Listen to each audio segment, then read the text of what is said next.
Hi friends, எல்லோரும் நல்லா இருக்கீங்களா? என்னடா இவ எடுத்த உடனேயே செடியை காமிக்கிறாளேன்னு பார்க்குறீங்களா? மங்களகரமாக மஞ்சளில் ஆரம்பிக்கிற மாதிரி நான் பசுமையாக என்னோடய இன்டோர் பிளான்ஸ்லேருந்து ஸ்டார்ட் பண்ணுறேன். இன்றைக்கி ஒரு ஆஃப்டர்நூன் ரொட்டீன் தான் பார்க்க போகிறோம். வாங்க வீடியோக்குள்ளே போகலாம். இந்த வீடியோவில் நான் இன்றைக்கி மதியம் என்ன சமைச்சேன் அப்படின்றத பற்றியும் என்னோடய கார்டன் எந்த நிலமையில் இருக்குது அப்படின்றத காமிக்கிறேன் ஃப்ரெண்ட்ஸ். அப்புறம் ஒரு சின்ன ஷாப்பிங் வீடியோ பார்க்கலாம். சிம்பிளான லஞ்ச் மெனு தான் ஃப்ரெண்ட்ஸ், பட் ஆனால் ரொம்ப ஹெல்த்தி. பாசிப்பயிறு பருப்பு தான் செஞ்சுக்கிட்டு இருக்கேன். அதுக்கு ரெண்டு கப்பு பாசிப்பயிறு, அதை நல்லா அலசி எடுத்து வச்சுக்கோங்க. அதுக்கு 2 கப்பு பாசிப்பயிருக்கு 4 கப் தண்ணி ஊற்றிக்கோங்க. அப்புறம் ஒரு வெங்காயம், நான் பெரிய வெங்காயம் தான் யூஸ் பண்ணியிருக்கேன். அப்புறம் ஒரு 3 பச்சை மிளகா, அப்புறம் கொஞ்சம் சீரகம் போட்டு கொஞ்சம் 2 ஸ்பூன் எண்ணெய் ஊற்றிக்கோங்க. 2 ஸ்பூன் எண்ணெய் ஊற்றிட்டு மூடி போட்டு வேக விட்டுடலாம். இது ஒரு 2-3 விசில்லையே வெந்துடும்.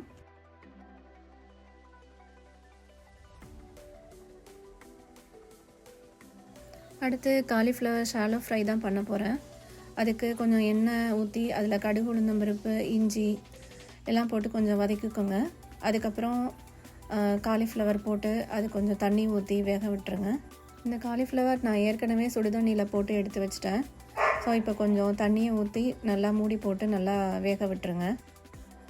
காலிஃப்ளவர் கொஞ்சம் பாதி வெந்ததுக்கப்புறம் கொஞ்சம் காஷ்மீரி மிளகாத்தூளும் அது கலருக்காக கொஞ்சம் சேர்த்துருக்கேன். அப்புறம் கொஞ்சம் தனி மிளகா பொடி, அது கூடயே தண்ணி ஊற்றி நல்லா வேக விட்டு எடுத்துக்கோங்க. மிளகாப்பொடி நல்லா வேகணும். மூடி போட்டு நல்லா வேகட்டும்.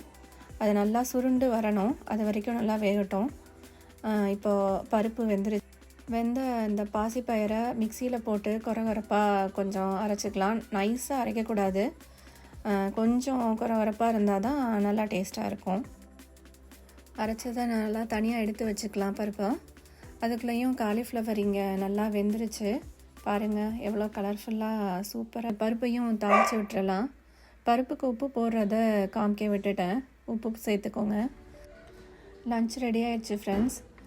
சிம்பிளான லன்ச் மெனு தான், பட் ஆனால் ஹெல்த்தியான லன்ச் ஃப்ரெண்ட்ஸ்.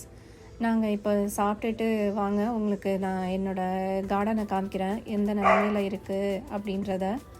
அப்படியே ஒரு ஷாப்பிங் வீடியோவும் போயிட்டு வந்துடலாம்.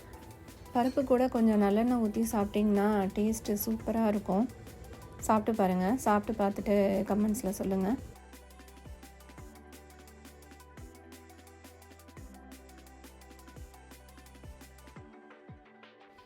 சூடாக நல்லா திருப்தியாக சாப்பிட்டாச்சுங்க. வாங்க போய் கார்டனை பார்க்கலாம்.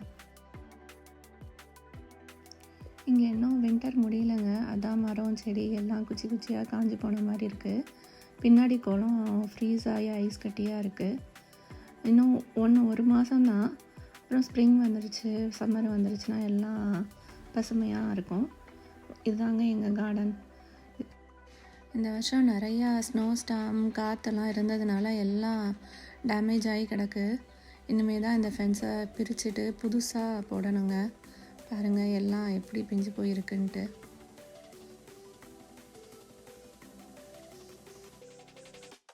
இப்போ மார்ச் மந்த்து தான், இன்னும் ஃப்ரீசிங் டெம்பரேச்சரில் தான் இருக்குது. அதனால தான் வெளியில் நின்று இப்போ இந்த இதெல்லாம் சரி பண்ண முடியாது. இன்னும் ஒரு மாதம் கழித்து தான், ஏப்ரல் கடைசியில் இந்த ஃபென்ஸ் எல்லாம் பிரிச்சுட்டு புதுசாக போடணுங்க.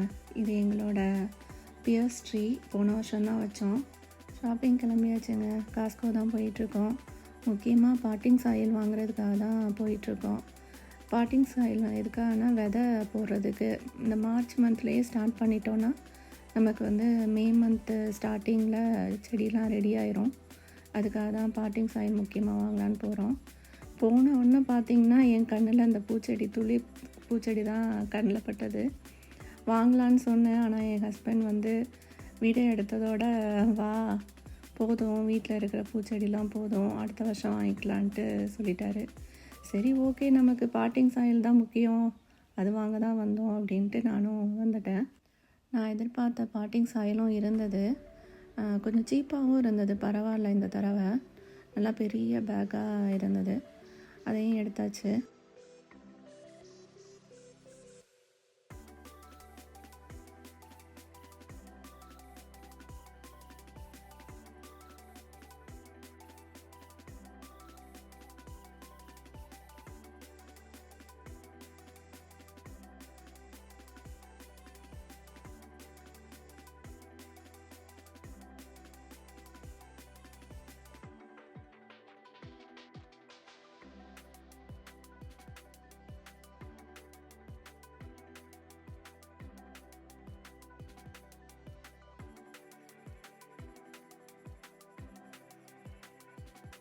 அது பக்கத்தில் பார்த்திங்கன்னா இன்டோர் பிளான்ட்ஸ்லாம் வச்சுருந்தாங்க.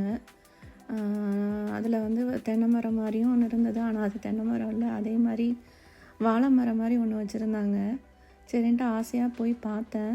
பட் ஆனால் அது வாழை மரம் இல்லை, விசிறி வாழைன்னு சொல்லுவாங்களா அந்த இது. இங்கே வந்து இன்டோர் பிளான்ட்ஸ் மாதிரி யூஸ் பண்ணுவாங்க இங்கே. சரி ஓகே, இது நமக்கு வாழை மரம் கிடைக்கல, இன்னொரு தடவை பார்த்துக்கலாம் அப்படின்ட்டு நான் வந்துட்டேன். அதுக்கப்புறம் எல்லா வீட்டுக்கு தேவையான எல்லா திங்ஸும் வாங்கிட்டு கடைசியாக டெடிக்கு ஃபுட்டு தீர்ந்துருச்சு. டெடியோட ஃபுட்டையும் வாங்கியாச்சு.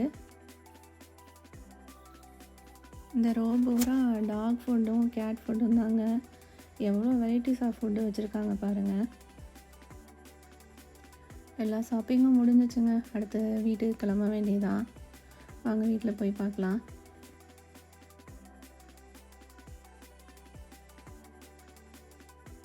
எல்லா வேலையும் முடிச்சுட்டு அப்பாடான்ட்டு சோஃபாவில் வந்து உட்காந்துட்டேன். என் பையனும் டெடியும் விளாண்டுக்கிட்டு இருந்தாங்க. ஜாலியாக பார்த்துட்டு உட்காந்தாச்சு. இந்த வீடியோ பிடிச்சிருந்துச்சுன்னா லைக் பண்ணுங்கள், ஷேர் பண்ணுங்கள், சப்ஸ்கிரைப் பண்ணி சப்போர்ட் பண்ணுங்கள் ஃப்ரெண்ட்ஸ். பாய். அடுத்த வீடியோவில் பார்க்கலாம். எவ்வளோ அழகாக சாக்கர் விளாட்றான்னு பாருங்கள். டெடிக்கு அவங்க அண்ணன் கூட பால் விளாட்றதுனா ரொம்ப பிடிக்கும். அவன் அண்ணன் வெளியிலேருந்து வீட்டுக்கு வந்துட்டானா போதும், பாலை எடுத்துக்கிட்டு ஓடிடுவான்.